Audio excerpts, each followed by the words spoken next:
Look closely. Ordinary, unremarkable, sitting in almost every kitchen on Earth.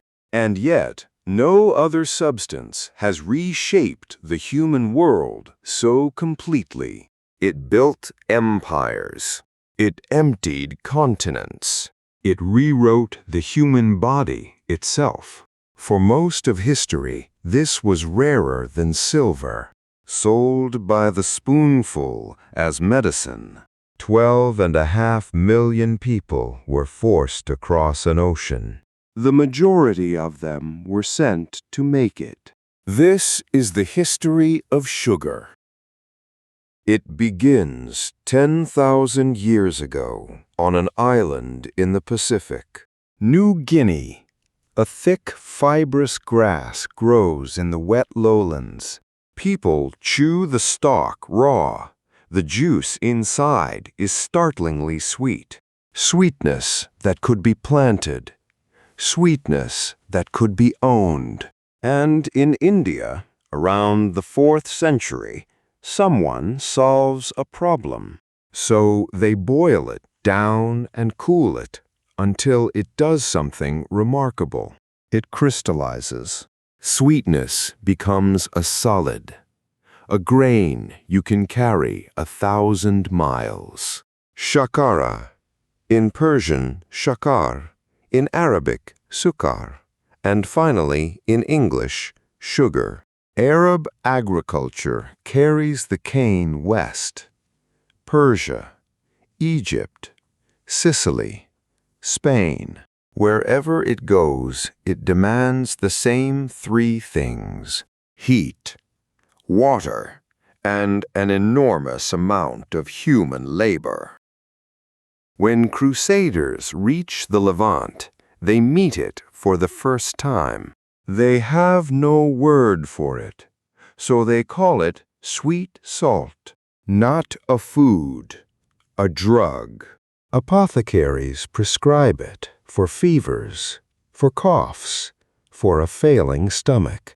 In 13th century England, a pound of sugar could cost 2 shillings. So it becomes what every scarce thing becomes, a way to display power. Elizabeth I loved it so much her teeth went black with decay. But the appetite is growing faster than the supply, and Europe is about to solve that in the worst way imaginable. The template is already forming in the Mediterranean. Then the Portuguese find something better than a coastline. Madeira, the Canaries, and then São Tomé off Africa. Empty, just volcanic soil, rain, and a slave coast 200 miles away. By the mid-1500s, São Tomé is the most productive sugar island on Earth. The model is complete. Island, cane, enslaved labor, export. In 1493, Columbus carries cane cuttings on his second voyage. He plants them in the Caribbean. It is the most consequential thing he ever does. In the 1640s, Barbados tears out its tobacco and plants cane.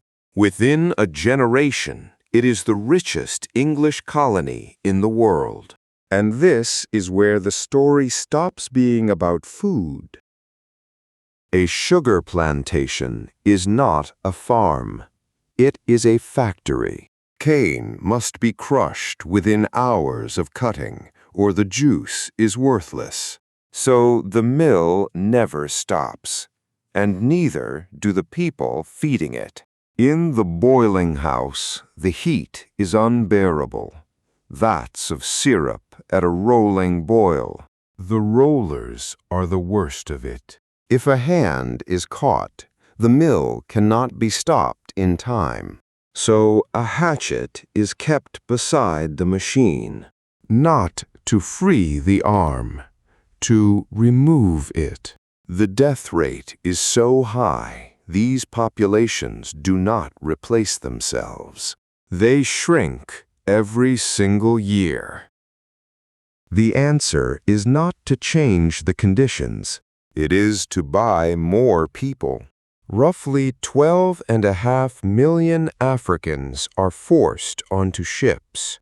Between 1.5 and 2 million never see the other side. The overwhelming majority who survive are landed in sugar country. The transatlantic slave trade is not incidental to sugar. Sugar is its engine. By the 1780s, one French colony, Saint-Domingue, produces 40% of all the sugar consumed in Europe. It is the single most profitable colony on Earth. It is also, by any measure, the most lethal. In August 1791, the enslaved of Saint-Domingue rise. They burned the cane fields. They burned the mills. They defeat the French, the Spanish, and the British in turn. 13 years later, they declare a republic, Haiti. The wealthiest slave colony in history destroys itself to be free. Meanwhile, in Britain, something quieter is happening. Around 300,000 people simply stopped buying sugar. No slave-grown sugar in the tea. One of the first consumer boycotts in history. Britain ends the slave trade in 1807. Slavery in 1833. But the plantations do not close. They need bodies, so they find another source.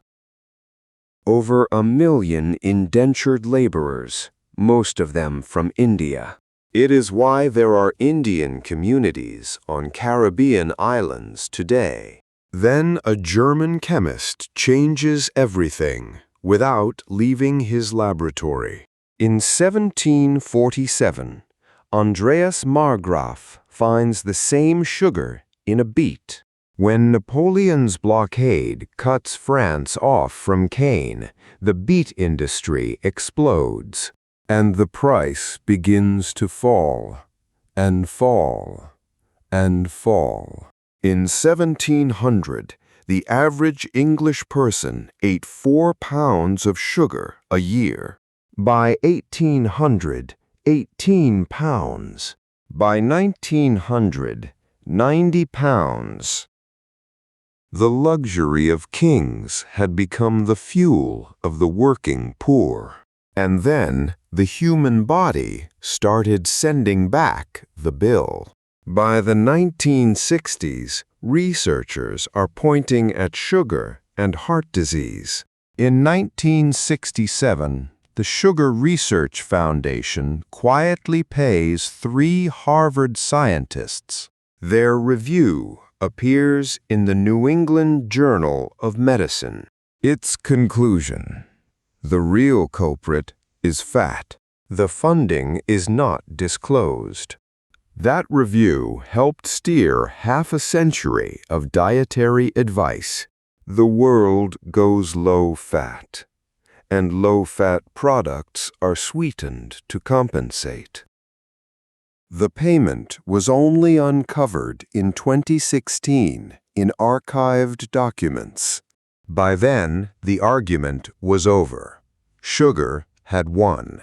Today, the world produces 180 million tons of sugar every year. It is in 3/4 of the packaged food on an American supermarket shelf. In bread, in sauces, in things that do not taste sweet at all. 10,000 years ago, it was a grass that people chewed for pleasure. Then it was a reason to build ships and fill them with human beings. Now it costs almost nothing, and it is everywhere. But look at a map of the modern world, and you can still see its shape. It is still on the table, and we still cannot put it down.